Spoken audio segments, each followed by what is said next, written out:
야고보서 3장의 앞부분은 말의 신중함, 말의 실수를 적게 하는 그리스도인의 삶에 대하여 교훈하고 있습니다. 사실 이 세상에 말의 실수가 없이 사는 사람은 한 사람도 없죠. 단 하루를 살아도 어느 시간에 누구와의 대화에서 그때 내가 그 말을 해서는 안 되는데, 혹은 그 말을 그렇게 하지 말았어야 하는데 하는 아쉬움을 가지고 사는 것은 아마 누구나의 공통된 모습일 것입니다. 말의 실수를 적게 하는 길이 뭘까? 야고보는 동물인 말에게 재갈을 물려서 훈련하는 것, 또 크기는 다르지만 배의 방향을 정하는 것이 보이지 않는 키의 영향에 의한 것, 또 작은 불이 큰 재난을 갖게 하는 이런 불의 위험, 이런 내용들을 예로 들면서 사람의 말의 위력이 얼마나 큰가 하는 것을 교훈하고 있습니다. 제 아무리 성자의 칭호를 받았던 사람들이라도 말의 실수에 대한 아쉬움은 누구나 다 있을 것입니다. 그래서 기독교 2000년 역사 중에는 수도원 생활이 강조되기도 했고, 침묵 수행하는 일, 어떤 수도원은 1년이 지나도 그 수도원생들과 함께 일체 대화가 없는, 그런 말이 없는 생활을 강조하며 지내던 그런 때도 없지 않았습니다. 야고보는 오늘 13절부터 대하실 것인데, 그 앞부분의 12절까지의 말에 대한 강조에 보면 혀는 능히 길들일 사람이 없다, 쉬지 않는 악이다, 죽이는 독이 가득하다, 우리가 한 입으로 찬송도 하고 저주의 말도 한다, 한 입에서 찬송과 저주가 나온다, 한 샘의 구멍에서 쓴물과 단물을 어찌 내겠느냐. 이런 교훈으로 우리의 입의 말이 그 사람이고 생각이고 인격이라면 말을 어떻게 하며 살아야 하나 하는 교훈을 심도 있게 강조했습니다. 그리고 13절 이하에 오늘 묵상하기 원하는 말씀이 마음속에서 일어나는 생각은 보이지 않죠. 마음속에서 일어나는 생각을 어떻게 다스리며 사는 것이 참 지혜로운 하나님의 사람의 모습인가, 그런 내용을 교훈하고 있습니다. 15절에 보면 땅 위의 것, 그런 표현이 나오죠. 땅 위의 것. 또 17절에 보면 위로부터 난 것, 이런 말씀을 하고 있습니다.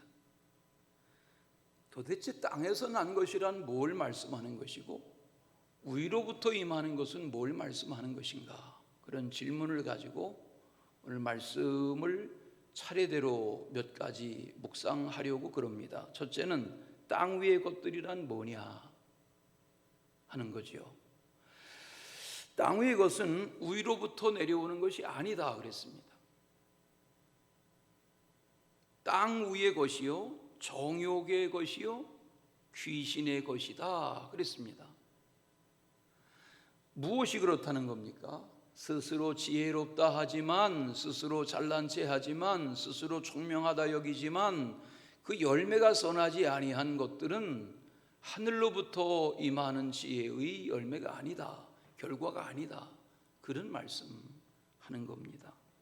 구체적으로 시기하는 거, 다투는 거, 자랑하는 거, 진리를 거스러서 거짓말하는 거. 거짓말이라는 것은 거짓말을 감추기 위해서 또 새로운 거짓말을 하는 이런 악이 2000년 전에도 인류 사회에 있었고, 오늘날 우리가 살아가는 우리의 생활 현장에도 마찬가지죠. 시기와 다툼이 있는 곳에는 뭐가 있다고요? 혼란과 온갖 악한 일만 계속된다 그랬어요. 그렇죠? 시기하거나 다투면 질서가 깨어지고 혼란이 일어나고 그 결과는 악한 결과를 가져오고 만다. 제가 주일마다 새번역 성경 혹은 현대인의 번역 성경, 공동 번역 성경 이런 성경을 자주 인용해 드리는데, 왜냐하면 성경을 대조해서 7, 8가지 원어도 보고 영어 성경도 보고 우리말 성경도 시대를 따라서 번역된 다양한 성경들을 7, 8가지 이렇게 펼쳐서 보면 이 말씀하신 거구나 하는 교훈이 더 분명해지기 때문에 새번역 성경에 보니까 이러한 지혜는 위로부터 내려온 것이 아니라 땅에 속한 것이요, 육신에 속한 것이요, 악마에게 속한 것입니다. 그랬습니다. 땅에 속한 것, 육신에 속한 것, 악마에 속한 것이다. 현대인의 성경에 보니까 세상적이요, 정욕적이요, 마귀적이다 그랬습니다. 뭐가요? 말을 바탕으로 보이지 않는 우리의 마음의 생각에서 일어나는 것들이 그렇다는 겁니다. 이 긴 말씀을 13절부터 16절까지가 이 악에 대한 내용인데, 땅에 속한 악에 대한 내용인데, 이걸 공동번역 성경으로 보니까 이렇게 되어 있습니다. 성경을 읽는 겁니다. 잘 들어보십시오. 여러분 가운데 지혜롭고 지식이 있는 사람이 있다면 그 사람은 지혜로운 사람답게 온유한 마음을 가지고 착한 생활을 함으로 그 증거를 보여주도록 하십시오. 이게 무슨 말이냐면, 나는 착한 사람이야, 나는 의로운 사람이야, 나는 배운 사람이야, 나는 너와 달라, 이렇게 하면서 지혜로운 척, 총명한 척 하면서 나중에 살아가는 삶을 보면 시비와 시기와 다툼과 거짓으로 엉겅퀴처럼 되어 있는 그런 삶을 살아가는 누가 있다면 성경의 말씀으로 비추어 하나님 편에서 보면 세상적이고 마귀적이고 악마적이라는 겁니다. 성경을 계속 읽습니다. 여러분은 마음속에 고약한 시기심과 이기적인 야심을 품고 있으니 공연히 잘난 체 하지 마십시오. 잘난 체 하지 말란 말이에요. 진리를 거스러 거짓말을 해서는 안 되겠습니다. 이러한 지혜는 위에서 내려오는 것이 아닙니다. 세속적이고 동물적이고 악마적인 것입니다.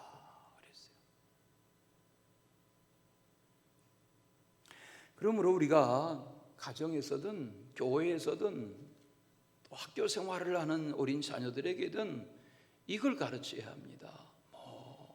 공부 잘해라, 성적을 올려라, 좋은 대학 가라, 다 좋죠. 그러나 기본적으로 그리스도인의 가정이 이것을 가르치고 이것을 실천하고 이것을 모범으로 보이지 않으면 기독교인들이 세상에 나가서 악을 행하는 거죠. 제가 가끔 인용하지만 우리나라 재소자들, 우리 교회도 여러분 드리는 선교헌금 중에 일부가 매달마다 교도소 선교를 위해서 보내지는데, 지금 코로나 환경이라 교도소 선교 현장에 가지 못하지만 교도소에 가며 오며 교도관들의 하는 설명이나 또 그 사역을 전무로 하는 이들의 그 통계를 들어보면 재소자들, 감옥살이 하는 이들 중에서 기독교인의 비율이 다종교인보다 높다는 겁니다. 이건 뭘 말합니까?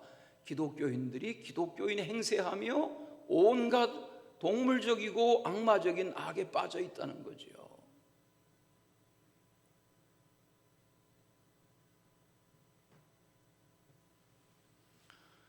우리가 가정의 달에만 자녀 혹은 부부 혹은 가정을 이야기해서는 안 되는 이유는 오늘 개인이나 자녀나 부부나 가정 안에 이 악마적이고 세속적이고 세상적이고 마귀적인 이 악이 들어오면 겉으로는 지혜와 총명을 말하는 것 같지만 그 삶이 악으로 끌려가고 만다는 거죠. 그렇지 않습니까?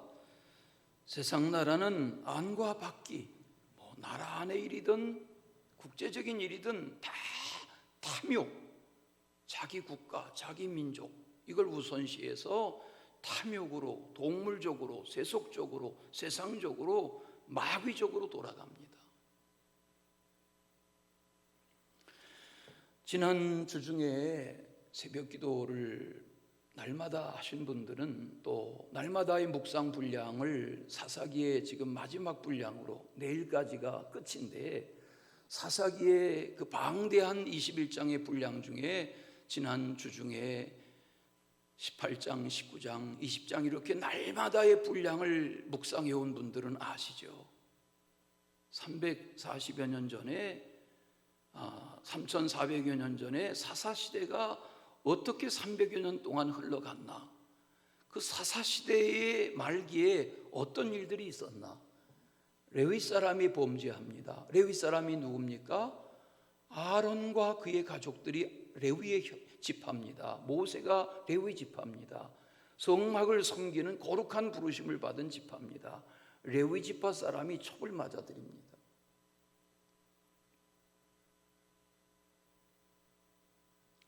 밤중에 동성애자들이 나서서 내 딸 내놓으라 합니다. 결혼하지 않은 소녀딸을 내놓으려 합니다. 이 첩을 나중에 불량배들이 끌고 갑니다. 성경이 말하는 불량배가 동성애자들입니다. 밤새도록 겁간했습니다. 수도 헤아릴 수 없이. 나중에 레위 사람이 이 첩을 맞아들여 문간에 쓰러지는 밤새 겁간당한 이 첩을 12토막 내 죽입니다. 그리고 이스라엘 처처에 그 12토막의 살점을 보냈다 그랬습니다.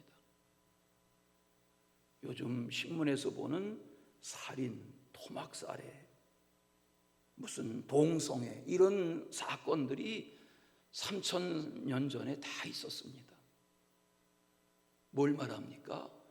마음에서 일어나는 생각이 마귀적이고 세상적이고 세속적이고 정욕적이라는 겁니다. 우리는 이런 장면들을 묵상하다 보면, 아니 성경에 별 이야기가 다 많다, 아니 성경에 왜 이런 내용들을 기록하나 하지만 그것이 우리에게 교훈이 되는 겁니다. 인간이 어떻게 살아야 하나 하는 거죠.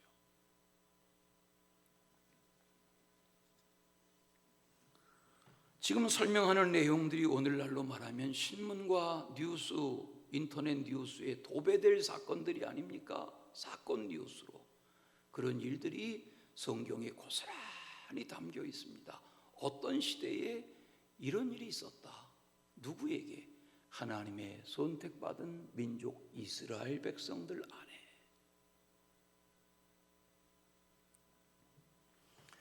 우리는 영화 대부의 내용을 대개 아시죠? 모르는 분들이 거의 없죠. 유명한 영화니까. 그게 영화가 아니라 오늘 우리의 살아가는 삶의 실상입니다. 미움, 시기, 살인, 총부살인, 가정파괴, 폭력, 마약 이런 내용들이 우리의 삶에 고개를 돌리면 넘쳐납니다. 이런 세상 속에서 말은 어떻게, 행실은 어떻게 하며 살아가야 할까 하는 것을 교훈하는 것입니다. 그런 세상 사람들 중에 소위 지도자 행세하는 이들로 인해서 그런 악이 더 심했습니다. 그들 들으라고 편지하는 것입니다. 배웠다, 가졌다, 낳았다, 나는 다른 사람 위에 있다 하는 사람들로 인해서 조장된 악이 대단히 세상적이고 악마적이라는 것입니다. 그래서 오늘 말씀의 18절은 이렇게 교훈합니다. 화평케 하는 자들은 화평으로 심어 의의 열매를 거둡니다. 여기 화평케 하는 자들, 피스메이커입니다. 화평케 하는 자들. 가정, 교회, 속회, 직장, 여러분이 경영자입니까? 직원입니까? 어떤 지위에 있습니까? 공무원입니까? 관료입니까? 장사를 하십니까? 어떤 분야에서든 자신의 주변 사람과의 관계를 시비와 다툼으로 시기로 하지 말고 싸움으로 하지 말고 화평케 하는 자로 살라. 왜? 그것이 주님의 뜻이니까. 그런 은혜가 함께 하시기를 축원합니다. 두 번째는 위로부터 난 지혜가 무엇이냐 그랬습니다. 위로부터 난 지혜. 17절을 보십시다. 그러나 하늘로부터 온 지혜는 첫째 순결하고 다음에는 평화를 사랑하고 너그럽고 양순하고 자비와 선한 열매가 가득하고 편견과 위선이 없습니다. 그런 내용입니다. 여기 보면 순결, 평화의 사랑, 너그러움, 관용, 양순, 궁휼, 자비, 선한 열매가 가득한 생활, 거기에 편견이나 위선이 없는 삶, 이것이 위로부터 난 하나님의 지혜를 덧입고 사는 신자의 모습, 믿는 자의 모습이다 하는 것입니다. 그 첫째가 무엇입니까? 순결이라고 했습니다. 순결. 여기 순결이라는 하그노테스라는 말은 하나님의 말씀으로 인한 하나님의 성품, 하나님을 말할 때, 하나님의 말씀이 말하는 하나님을 말할 때 하나님은 순결한 영이시다. 그거 표현하는 것이 여기서 야고보가 사용하는 순결이라는 말씀입니다. 시편에 보면 12편 6절에 이런 말씀이 나옵니다. 여호와의 말씀은 어떠하며 순결하며, 여호와의 말씀은 순결하며 흑도가니에 7번 단련한 은 같도다 그랬습니다. 여러분, 부자들은 금그릇의 음식을 먹지 않습니다. 부자들은, 구라파의 중세의 부자들, 지금도 부자들은 은그릇에다가 과일을 담습니다. 은그릇에 과일을 장식합니다. 여러분, 은그릇 보셨습니까? 순은그릇은, 순은 접시는 황금 접시보다 영롱합니다. 순결해 보입니다. 하나님이 아셨죠. 왜? 하나님이 금도 지으시고 은도 지으셨으니까 하나님이 그리 말씀하세요. 7번 연단에 낸 은과 같다. 누가? 하나님의 말씀이 그렇다. 두 번째, 평화를 사랑하고 그랬어요. 오늘 우리 성경의 말씀에는 그냥 화평하고 그랬는데 원 표현은 평화를 사랑하라 그랬어요. Peace loving 그랬어요. 평화를 사랑하라. 그렇지 않습니까? 여러분, 역사에 평화를 사랑하지 않은 사람들로 인한 해악이 너무 크죠. 히틀러, 무솔리니, 스탈린, 일본의 히로히토 천황, 우리가 겪어왔던 북한의 김일성, 그 3대 체제, 악하죠. 평화를 사랑하지 않죠. 지금으로 말하면 아프가니스탄을 점령한 이 탈레반 세력들, 평화를 사랑하지 않죠. 성경은 위로부터 난 하나님의 지혜를 덧입은 성도라면 평화를 사랑해야 된다. 개인이든 민족이든 주님이 원하시는 것은 평화를 사랑하는 삶을 사는 것입니다. 왜 하나님이 이 땅에 아들을 보내셨습니까? 예수 그리스도로 인하여 죄와 악으로 단절되었던 이 담을 허시고 깨어졌던 평화, 화목을 하나 되게 하시는 하나님의 자녀의 관계로 부르셔서 죄사함 받고 영생하는 하나님의 진리의 백성들로 위로부터 날마다 덧입혀지는 사랑을 덧입고 살기를 원하신 거죠. 여러분, 어제 오후에 하늘 구름을 보셨습니까? 어제 오후에 하늘 구름은 1년 365일 동안에 몇 번 보기 어려운 그런 구름이었습니다. 그런 하늘색이었습니다. 나 먹고 살기 바빠서 하늘 볼 시간 없어요. 그런 거짓말 하지 마시고, 여러분, 어제 하늘은 그러했습니다. 야, 성경이 말씀하는, 데살로니가서가 말씀하는 구름 타고 오시리라고 하는 주님이 말씀하시는 구름이 저런 구름일까? 그런 하늘이었습니다. 성경이 말합니다. 하늘로부터 내려오는 지혜를 덧입으라. 그 중에 하나가 평화를 사랑하라는 것입니다.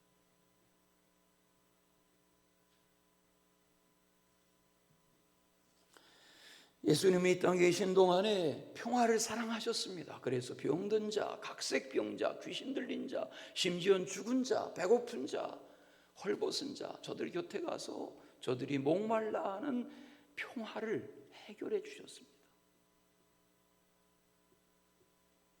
그 뒤에 이어지는 관용하고 양순하며 궁혈과 선한 열매가 가득하고 하는 이런 말씀들을 묵상하다 보면 갈라디아서 5장에 사도 바울이 교훈하는 성령의 열매들이 생각나죠. 아, 바울이 깨달은 이런 교훈을 예수님의 아우 야고보는 이런 표현으로 행하라고 강조하고 있구나. 관용, 너그럽게 대하라는 것입니다. 너그럽게 살라는 겁니다. 양순, 그렇죠. 주님의 마음이 온유하고 겸손한 양순한 마음이셨으니까 거기 궁율이라는 것은 자비입니다. 오늘 말씀의 문맥을 잘 보시면 궁율과 선한 열매를 하나로 묶었습니다. 궁율과 선한 열매가 가득해야 된다. 누가? 하늘로부터 내려오는 지혜를 덧입고 사는 인생이라면 그러해야 한다는 것입니다.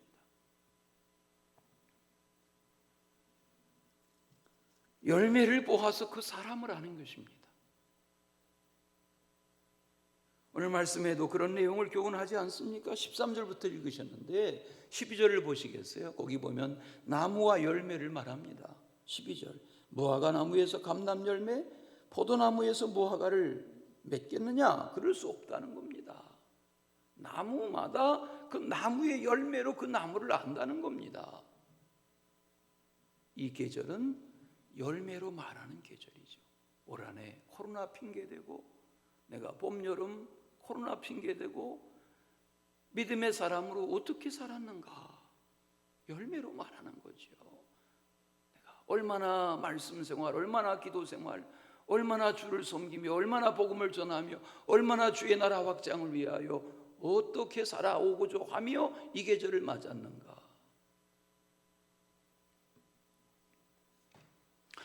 우리 지난 엊그제 금요일 밤에 천정은 자매, 저는 자매 그래서 20대인 줄 알았어요. 그분이 40대 중반이 넘어선 그런 암 투병하는, 가슴에 암이 발생하고 그 암이 나중에는 다 뭐 폐로 뼈로 이렇게 전이가 돼서 항암 치료하면서 무료 항암 치료를 90여 회 이상, 작년 11월에 영상에 80회 그러는데 지금 90여 회 이상 이러면서 수년 동안 투병하며 하나님 체험하고 말씀의 깊은 은혜로 들어가고 예배 생활 귀하게 여기고 교회 출입을 소중하게 여기고 복음의 가치와 주님의 은혜를 알아서 내 안에 내가 사는 것이 아니라 주님이 내 삶의 주인이라면, 암도 주님의 것이라면 주님이 가져가세요. 내가 아파하고 괴로워하고 뼈가 녹아내리는 그런 통증을 겪지만 이것 다 주님의 몸이라면 주님과 함께 제가 감당하고 할 텐데 주님이 저를 통해서 뭘 하시려는 건지 주님이 저에게 깨닫게 해주세요. 그런 간증 아닙니까? 교회 오빠라는 책을 보셨습니까? 교회 오빠라는 영화는 보셨습니까? 그럼 10월 달에 교회 오빠라는 영화 볼까요? 다 암 투병하는 얘기입니다. 명문대학 나온 잘 나가던 기업가가 자기 몸이 다 젊은 날 암으로 미라처럼 말라 들어가면서 교회 오빠였던 그가, 교회 안에서만 살던 그가, 교회 안에 묻 여자 청년들의 우상이었던 그가 암으로 다 죽어가면서 어떻게 자신의 죽음을 복음으로 받아들였는지 그걸 다큐로 쫓아가며 마지막 임종까지를 정리한 그런 책, 그런 영화가 교회 오빠라는 영화입니다. 책입니다. 여러분 일기 쓰며 살지 않으셔도 어제의 삶도 나의 삶이고 오늘의 지금의 삶도 내 삶이라면 내 삶의 기록이 다 기록물로 남을 때 여기 천정은 자매가 우리에게 말하는 교회 오빠로 살았던 묻 교회의 젊은 여성들의 이상적인 남성상이었던 신앙 좋은 교회 오빠, 그가 겪던 그런 아픔들, 그게 우리에게 뭘 던져주고 있냔 말이죠. 형통하기 때문에, 잘 되기 때문만이 아니라 고난 앞에, 어려움 앞에 어떻게 응답하며 사냐는 거죠. 위선의 옷을 벗어버리고 가면을 벗어 던지고 위로부터 내려오는 지혜를 덧입고 이렇게 살라. 너그럽게, 양순하게, 자비롭게 선한 열매가 맺히는 그런 삶을 살라 하는 겁니다. 우리 이제 이 한 주간 앞으로 디모데 전서를 묵상하고 나면 10월 달부터 욥기를 대할 겁니다. 욥기 아시죠? 여러분, 욥은 역사에 실존했던 인물입니다. 욥의 고난을 압니다. 욥은 동방의 부자였습니다. 하나님 앞에 의인이었습니다. 10남매가 의롭게 살았습니다. 그의 많던 재산들, 그 많은 10남매들 다 죽고 다 재산 날아가고, 아내도 남편의 경건 생활을 부인하고 저주하고, 그렇게 자기 몸도 병들어 처절해졌던 욥. 그 욥은 소설의 주인공이 아니라 역사에 실존했던 인물입니다. 우리는 다시 욥기를 대할 텐데, 욥이 내게 주는 교훈이 무엇입니까? 여러분, 왜 감사하십니까? 왜 믿음으로 사시려 하십니까? 뭘 기도하십니까?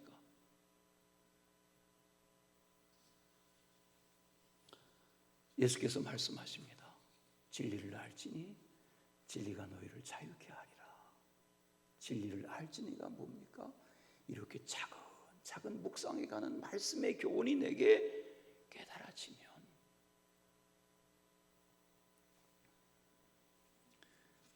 제가 무슨 어려운 이야기 잘 안 하죠. 성경 이야기만 하죠. 저도 어려운 이야기 하라면 철학 공부할 때 배웠던 키에르케고르나 니체나 무슨 스피노자나 사르트르나 이런 사람들 이야기 얼마든지 인용할 수 있지요. 그러나 문제는 그거 잘못 인용하면 다 좋으니까, 다 주무시니까. 그래도 한두 마디 하겠습니다. 장폴 사르트르는 프랑스 사람들이 프랑스의 자존심처럼 여기던 인물입니다.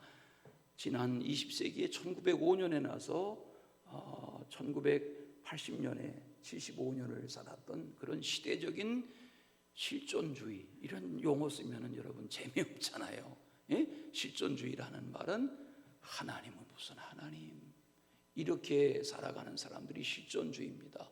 내가 이 세상에 목숨이 태어났으니까 자유롭게 내가 나답게 살다가 가는 거지, 무슨 하나님 좋아하네, 이렇게 사는 이 시대에 20세기이니까 인류 문명 역사의 최고 아닙니까? 더군다나 프랑스, 더군다나 파리, 이것은 인류 문명의 최고의 수혜를 누리는 사람들이 모여 살던 도시가 프랑스이고 파리라면, 거기에 더군다나 지성인, 이러니까 최고의 인류 역사의 지구의 문명의 최고극을 달리던 그런 이들 중에 한 사람이 여기 장폴 사르트르라는 사람입니다. 이런 이야기했습니다. 그가 남긴 말들 중에 인생은 B와 D 사이의 C다. 제가 언젠가 결혼식에서 이 말 한번 인용한 적이 있는데, 인생은 A, B, C, D 중에서 B와 D 사이의 C다. B는 탄생, birth, D는 death, 죽음, C는 choice, 선택이다. 이 말은 인생은 탄생과 죽음 사이의 선택이다. 이런 말을 남겼습니다. 인생은 자기 선택의 길로 살아가는 거란 말입니다. 오늘 우리가 말에 대한 묵상을 앞서서 좀 하셨는데, 이런 말도 했습니다. 약속은 말이 아니라 행동이다. 이 장폴 사르트르가 유명한 사람입니다. 제가 데골 대통령 시절에 데골 대통령과 정치 색깔을 달리하려 할 때에 그 반대 세력들을 다 일일이 붙잡아가지고 옥에 가두고 처형하고 그렇게 할 때, 형을 먹이고 할 때 이 장폴 사르트르는 데골 대통령도 건드리질 않았답니다. 곁에 장관이 아니 왜 저 장폴 사르트르는 안 잡아드립니까? 그러니까 대통령이 하는 말이 이봐, 장폴 사르트르는 프랑스잖아. 그 정도 인물입니다. 어떻게 이 나라를 대표하는 글을 잡아들일 수가 있어? 장폴 사르트르는 글을 쓰면 글, 말을 하면 말, 뭘 강연을 하면 강연. 장폴 사르트르는 프랑스 민족의 우상, 이 시대의 우상인데 어떻게 장폴 사르트르를 건드릴 수가 있어? 그러던 인물입니다. 누구냐고요? 아버지는 해군 기술 장교였습니다. 2살 때 아버지가 죽었습니다. 어머니가 외할머니, 외할아버지 곁에서 이 아이를 자라나게 했습니다. 외할아버지는 소르보네 대학의 교수였습니다. 독일어를 가르치는 교수였습니다. 외할아버지가 독서광이었습니다. 어려서부터 외할아버지 엄청난 책 속에서 자랐습니다. 거짓말 같습니다. 9살 때 이미 500권 이상의 책을 다 섭렵했다고 합니다. 천재 소리 들었습니다. 그런데 3살 때 한쪽 눈을 실명했습니다. 키가 잘 자라지 않았습니다. 아주 왜소합니다. 작은 키, 한쪽 눈은 보이지 않습니다. 한쪽 눈은 초점이 불명확합니다.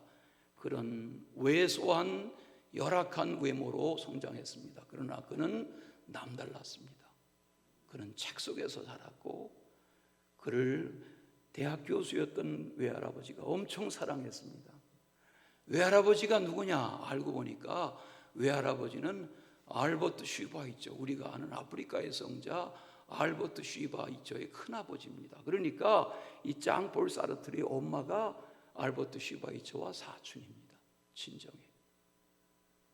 세계적인 프랑스를 대표하는 집안의 그런 인물입니다.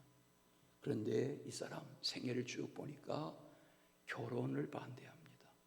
동거, 계약결혼, 자녀 낳지 않기 운동, 날마다 술, 낮마다 담배, 또 무소유. 그래서 40대 때 16년 동안 집을 구해서 집을 마련해서 살았던 것이 자기의 일생의 가장 후회스러운 순간이다. 그래서 무소유 운동을 했습니다. 잠은 여관에서 자고, 차는 그런 카페에 가서 쓰고, 요즘 젊은이들처럼 식사는 식당에 가서 하고, 그렇게 동가식 서가숙하며 보부아르라는 만난 눈에 맞은 여성과 함께 2년만 같이 살자. 그리고 동거하기 시작한 계약결혼 관계가 평생을 이어갔습니다. 제2의 성, 이런 책으로 알려진 인물이 그와 함께 평생을 살았던 여성입니다. 어젯밤에 이걸 정리하면서 프랑스 문화가 이런 이들의 영향 때문에 오늘날 프랑스의 가족 문화가 그렇지 않은가 할 정도입니다. 그 정도 하고 성경으로 돌아오겠습니다. 이 장폴 사르트르 무신론자입니다. 노벨 문학상 받았습니다. 말이라는 책, 59살에 말이라는 책으로 노벨 문학상 받았지만 나 싫어 그러고 거부했습니다. 왜? 노벨 문학상을 왜 서구 사람들만 주냐? 난 그런 식의 수상제도 싫다. 그리고 5만 불의 상금과 그 상을 거부해서 더 유명해졌다고 합니다. 여하튼 유명한 사람입니다. 그러나 그는 하나님 몰랐습니다. 오늘 야고보가 말합니다. 지혜로운 채, 잘난 채, 총명한 채 하지 말고 하늘로부터 하나님에게서 주어지는 지혜를 덧입으라. 이 말은 하나님 제대로 믿고 살라 그 말입니다. 말씀에 은혜가 있으시기를 축원합니다. 마지막, 잘못 구하는 것이란 무엇이냐 하고 가르쳐 줍니다. 잘못 구하는 것이 뭐냐? 사람은 다 소원이 있죠. 여러분도 나도 각 사람이 다 소원이 있죠. 그 소원을 우리는 아뢰죠. 믿지 않는 이들은 우상 앞에 빌죠. 어떤 객체 앞에, 피조물 앞에 신앙적인 의미를 부여하고 자기의 소원을 아뢰죠. 오늘 우리가 살아계신 하나님께, 응답하신 하나님께 기도하는 우리라고 하면 어떻게 기도 생활해야 하나? 예수님이 평생 기도의 모범을 보이신 것처럼 야고보도, 예수님의 동생인 야고보도 기도 생활을 강조합니다. 2절 끝에 3절에 보십시오. 이렇게 기도하라는 겁니다. 너희가 얻지 못함은 구하지 아니하기 때문이다. 왜 못 얻었느냐? 구하지 않았기 때문이다. 3절, 구하여도 받지 못함은 정욕으로 쓰려고 잘못 구하기 때문이다. 여러분, 오늘도 교회 오셔서 기도하셨죠? 지금도 기도하는 마음을 가지고 예배하시죠? 그런데 우리 각 사람의 그 기도의 중심이 왜 응답이 없느냐? 하나님의 뜻을 구하는 것이 기도인데 정욕으로 쓰려고 잘못 구하면 제 욕망 채우려고 제 어떤 뜻을 구하려고 그렇게 기도하는 기도는 성취되지 않는다는 겁니다. 그러면 그 기도 전에 뭘 어떻게 해야 합니까? 1절 2절에 보십시오. 다투지 마라, 싸우지 마라, 살인하지 마라, 이런 교훈을 주고 있습니다. 예? 싸우고 다투고 하지 마라. 너무 끔찍한 이야기 많이 하는데, 여러분 최근에 뉴스 보셨습니까? 40대 남성이 너무 포악하고 하니까 아내가 애를 데리고 친정에 가서 지내다가 급하게 도망 나가서 애들 옷까지도 못 챙겨서 애들 옷까지 챙기러 가면서 불안하니까 친정아버지에게 같이 가주세요 해서 갔는데 시비가 붙었습니다. 이혼도 안 해줍니다. 장인이 보는 앞에서 자기 아내를 일본도 그게 1m짜리 면도칼 같은 칼입니다. 일본도로 장인이 보는 앞에서 자기와 가정을 이루고 살던 아내를 무참하게 살해했습니다. 어디서 나오는 것입니까? 다시 말씀으로 돌아가 보십시오. 다툼, 싸움, 이것이 살인으로 이어진 겁니다. 위로부터 난 지혜가 무엇입니까? 하나님이 원하시는 삶을, 화평을, 평화를 만들며 살라는 겁니다. 그 바탕이 무엇입니까? 기도해야죠. 기도하라는 거죠. 앞으로 남아있는 한 해의 자락들, 그리고 앞으로의 삶에 젊은이든 노인이든 기도하며 사는 은혜가 함께 하시기를 축원합니다. 조영기 목사님 돌아가셨죠. 어제 장례 있었죠. 저도 인터넷으로 아침에 실시간 장례식 영상 1시간 천국 환송 예배 인터넷으로 보았습니다. 3살 형님이었다는 극동방송 김장한 목사님이 설교하셨습니다. 근데 왜 먼저 가? 하나님 부르시면 가야죠. 아들이 조사하더군요. 우리 아버지 열심히 사시고 차 타고 이동하는 중에도 늙음하게까지도 영어 단어장 들여다보시던 아버지, 성경은 물론 기도는 물론. 김장한 목사님 그런 말씀하시대요. 나는 하루에 1시간밖에 기도 못하는데 조영기 목사님은 하루에 5시간 기도한다고 합디다. 그러면서 조사하고 그의 마지막 가는 길을 가르쳤습니다. 여러분들 중에 가족이든 주변 사람들 대하면서 넌 밤낮 기도만 하느냐 이렇게 핀잔하지 마십시오. 하나님은 여전히 지금도 기도하는 사람을 찾고 계시기 때문입니다. 은혜로운 나날이 되시기를 축원합니다. 사랑의 주 하나님 아버지, 어두운 세상